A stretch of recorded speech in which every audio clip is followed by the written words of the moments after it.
All right, ladies and gentlemen, MrSotko here. Welcome back to the channel. And today, got some good old crypto news for you. And the first thing that I want to talk about is that hackers have been draining DeFi platforms $10 million a month. So the DeFi platforms, a lot of them pretty unsecure, which isn't too surprising. However, make sure you're on at least a good one. DeFi hacks have cost crypto platform and users $100 million so far this year. During the first half of 2020, DeFi thefts accounted for 40% of all crypto thefts and hacks. CipherTrace suggested DeFi protocols are particularly vulnerable to fraud and money laundering. Although I'm not too worried about money laundering, that's their own deal. I'm actually more worried about the hacks taking people's money. Blockchain investigation firm CipherTrace today published a report that shows 40% of all crypto hacks in the first half of 2020 targeted decentralized finance protocols and cryptocurrency exchanges. The 5-year-old company found 51.5 million in DeFi crypto-related theft from January through June. From July until now, that figure is 47.7 million, so quite a bit over the course of a year. DeFi refers to non-custodial financial products, such as decentralized lending protocols and exchanges. They became popular this summer after they began offering lucrative bonuses to investors. Who consequently, I can talk, I promise, plugged over 14 billion worth of crypto into those protocols in the following months. Several of these products are new, highly experimental, and unregulated, which makes them vulnerable to hackers and poor coding. Getting those sweet, sweet DeFi rewards, said CipherTrace in its report. DeFi protocols are permissionless by design, meaning they often lack any clear regulatory compliance, and anyone in any country is able to access them with little to no KYC information. As a result, DeFi can easily become a haven for money launderers. One protocol, decentralized margin lending protocol, BZX, was hacked 3 times this year, so I guess they just didn't learn from their programming errors, but fair enough. 2 hacks cost it $1 million in February, and a hack in September stole $8 million. So hackers stole $25 million from the DeForce protocol in April, though returned some of the money when the funds were blacklisted. I wasn't that nice of them. It's like stealing money from a bank, and then when a little bit of the money gets the blue dye on it, you go ahead and give it back. It's just so nice of them. Harvest Finance, a DeFi robo-advisor protocol, lost $34 million to a hacker last month. The hacker also returned a small amount of the money.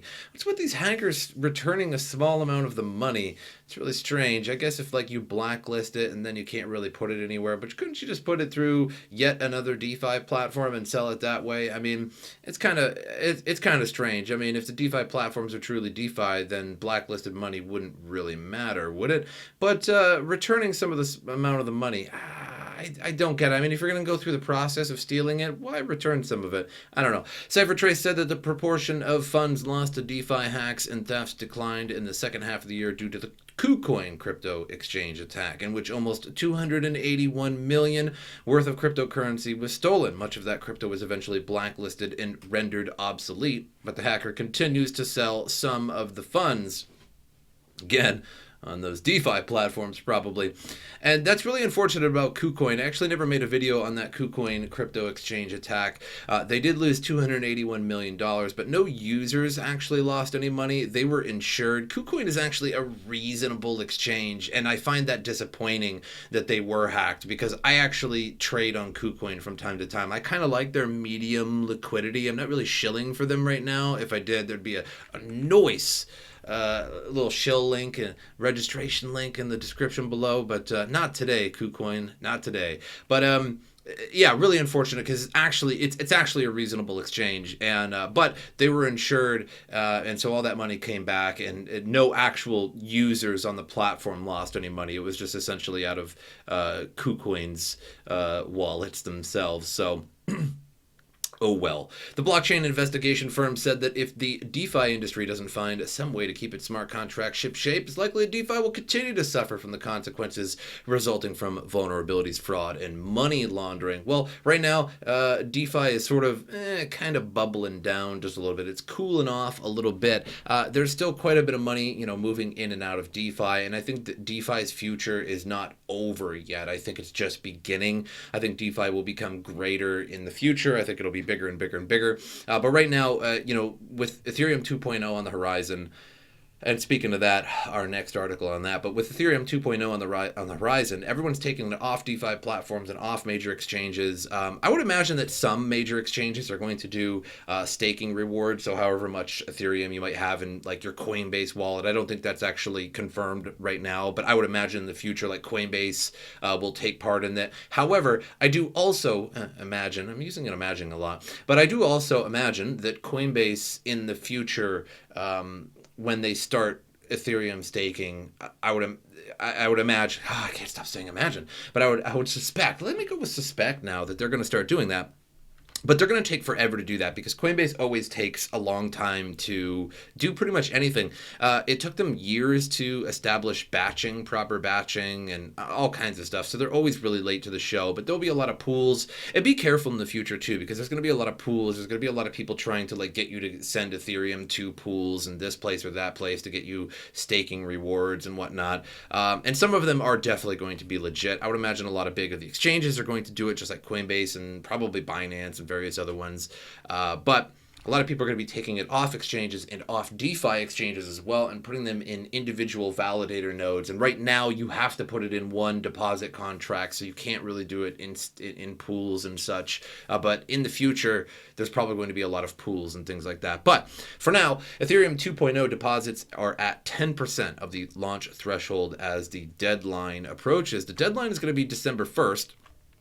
And if that deadline is not reached by December 1st, then whenever the deadline is reached, apparently it's supposed to take 7 days later. So the deposit contract for Ethereum 2.0 now holds 50,849 Ether, worth approximately 22 million as of publication time. That's slightly less than 10% of the minimum required stake of 524,288, or $230 million in Ethereum currently.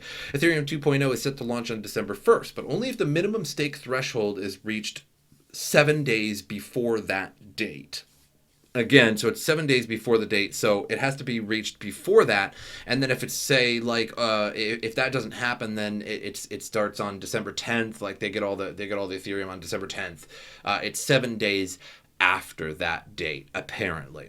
The new influx of deposits appeared to have tapered off recently as the majority of prospective stakers joined within the first 3 days of launch. Ethereum 2.0 stakers must go through a dedicated launch pad to register validators with a 32 stake each. So again, it's 32 stake. You can't just throw 100 in there and then just get staking rewards based on 100 Ethereum. It's 32, 32, 32, 32, which again is another thing that I've been saying in the videos too, is that that's a huge demand, 32 Ethereum alone.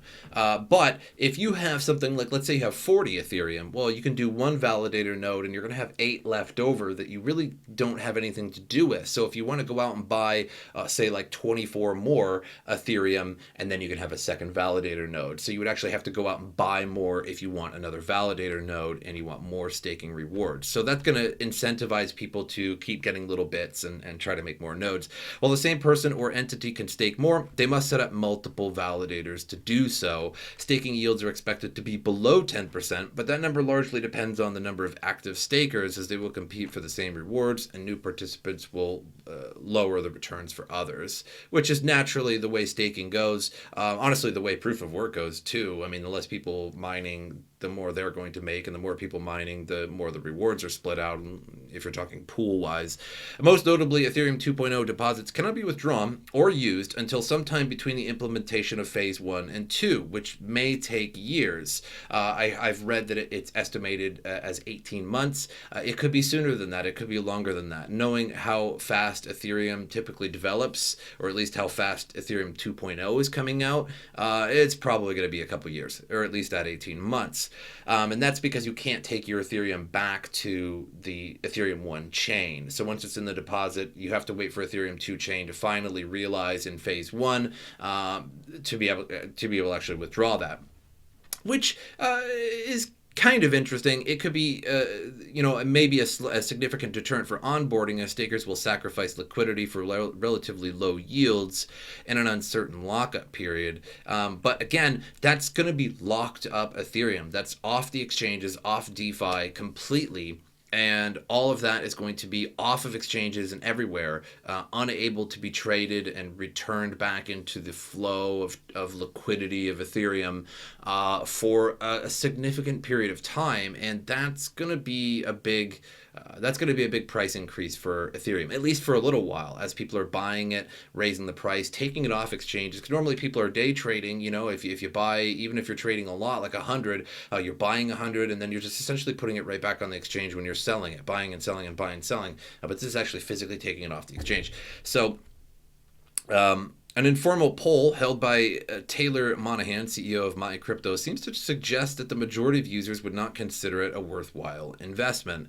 And that may be true. I think for people with something like 800 Ethereum or 1,000 Ethereum or something like that, if you're a big sort of Ethereum holder, if you have a big whale account, then 10% is pretty good. I mean, if you had 1,000 Ethereum and 10% over the course of a year, and if it took 2 years to actually withdraw your Ethereum, that could be quite significant. I mean, you're talking over 1,100, 1,200 Ethereum by the time it's done, and that could be pretty significant for essentially doing nothing. I mean, just locking up your Ethereum for a year or two, and that doesn't stop you from buying additional Ethereum or trading Ethereum outside of that.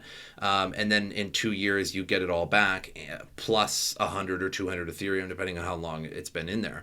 The Ethereum community has another 2 weeks left to reach the deposit threshold before the launch is delayed. While progress has been relatively slow so far, it may change quickly. And I don't think it's going to reach it by December 1st. I mean, we only have 10%.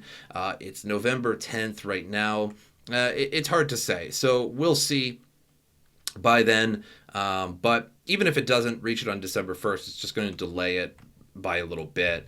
And I think it actually has to reach it 7 days before December 1st anyway, something like that. But we'll have to see. So, big mining move. Bitcoin's hash power increases by 42% in 2 days. So 42% is no joke. The hash power of Bitcoin network has jumped roughly by 30% over the past 24 hours, which, if sustained, suggests a major difficulty adjustment may soon be incoming. According to CoinWars, Bitcoin's hash rate currently sits at 157.5 exahash per second. After briefly pushing 160 exahash. As of writing this, BTC power has increased by 42% in 2 days. So we can see the chart here, and basically on, we'll call that October 25th, we were at 160 exahash. And then all of a sudden, just nothing here, just a major dump. I mean, a huge dump to be quite frank, and then back online again. The spike follows a sharp decline in hash power in late October, which many analysts attribute to the end of the rainy season in the Chinese mining hub of Sichuan. The province's abundant and cheap hydroelectric power is estimated to attract around 80% of Chinese miners during the wet season. In December, CoinShares estimate that Sichuan accounted for 54% of global mining activity. So they're not wrong when they say it's a Chinese hash rate coin, which is, I guess, not necessarily a bad thing, but it could be split up a little bit better, in my opinion. Quantum economics analyst Jason Dean speculated that all the sudden increase in Bitcoin hash power could be a sign that many Chinese miners have completed their migration from Sichuan and restored operations in other local mining hubs such as Xinjiang, and Inner Mongolia. So I don't know if I said that right. My Chinese, not so good. But he says, whoa, big jump in Bitcoin hash rate over last 10 hours, plus 29.7%. Large number of machines just came online somewhere, relocated Sichuan region. Miners, possibly. I certainly agree with that. There's like different seasons in China, and during the wet season, it's really, I guess the rivers are running more, therefore the hydroelectric power is cheaper, and then they all move to Sichuan, and then they sort of leave in the dry season and move them back. And this isn't anything new. We've seen a lot of those videos of flooded miner warehouses where they're just ASICs just all over the place that got washed away. And then the hash rate dumps after that, and then it comes right back up.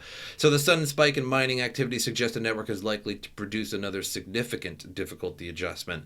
And when they say significant, yeah, probably. We're talking, we were at nearly 180 exahash, and then all of a sudden it sort of dumped from 160 to actually less than 100. So that was a major dip. And then ever since, and that was only by the 27th or so of October. So we're only talking like a 2-week span here that they all came back online, and that really makes sense. So Bitcoin will come right back up to that difficulty that we were having just a couple of weeks ago. A major upward adjustment would come at the chagrin of non-Chinese miners who have been enjoying boosted profits after October's apparent migration from Sichuan resulted in a 16% negative difficulty adjustment, the second largest downwards adjustment in Bitcoin history. Earlier this week, the world's largest generator of hydroelectric power for the private sector Russian firm EN Plus Group announced it would be launching a cryptocurrency mining partnership with the local company BitRiver. So one of the largest dips in mining history you can see here. I mean, from over 160 exahash to well under 100. I mean, that even looks like about 90. So that's just an incredible drop. So it's definitely that season for the Chinese miners. Moving on to CoinMarketCap here at 15,369 Bitcoin, $459 Ethereum. So that $500 Ethereum is really not out of touch with reality, especially the more Ethereum that gets ripped off exchanges and DeFi markets to be put into that deposit contract. I mean, we need $230 million worth of Ethereum. Which is almost nothing compared to the market cap. But that's just for the phase 0 contract. When phase 1 and phase 2 out, when F2 is fully out and fully functional, and you can run a validator node without having to lock it up for a long time, I think there's going to be even more demand. I think a lot of people are like sort of skeptical of putting it in and locking it up, and I really don't blame them in that regard. They're skeptical. Is this deposit contract going to work? How do I do it? And so not a lot of people are willing to just jump in on it. It's not like a regular proof of stake coin where you just download a wallet, sync it, throw coins in it, and poof, there are your rewards. It's a little bit more complicated than that this time around. Chainlink actually doing pretty well, up 27% over a 7-day period. But again, Ethereum, the $500, I just don't think that's too outrageous. We'll just have to see how December actually holds up for the crypto market, because December is a very volatile month. It either explodes in price during December and typically will dump after the new year, or sometimes it just dumps in December. So it's just hard to say what it's actually going to be. Now, I'm surprised that Bitcoin hasn't pumped up to the 16,000 mark, because with the announcement from Pfizer, the pharmaceutical company, apparently they have a coronavirus vaccine that is 90% effective. And now I'm not really talking about the vaccine here. Not really a fan. I don't care. Good for the world, I guess. But the idea is that it pumped up the Dow Jones Industrial Market, the NASDAQ, the S&P 500. Basically, the stock market went through the roof. I think we went to the all-time high of the Dow Jones, which was like over 29,000. I'm not sure what it is at the moment, but it went over 29,000 for a little while there, and then I think it dumped back down just a little bit. And, in 2020, we've seen the correlation of the stock market and the cryptocurrency markets to some degree. Now, it's not exact, but when we see a big movement in the stock market downwards, we have seen quite a big movement in Bitcoin downwards, and vice versa, the same in reverse as well. However, it seemed like it detached a little bit when PayPal and Grayscale bought, when Grayscale bought like $7 billion worth of Bitcoin, $6 billion actually, and when PayPal announced it, that's when Bitcoin really just exploded in price, and it seemed to detach a little bit because that was about the time the Dow was dipping a little bit too. And if it was correlated, then Bitcoin should have gone down too. But the news was just too bullish to dip Bitcoin at the moment. But that's all I have for you guys. Make sure you like and subscribe to the channel.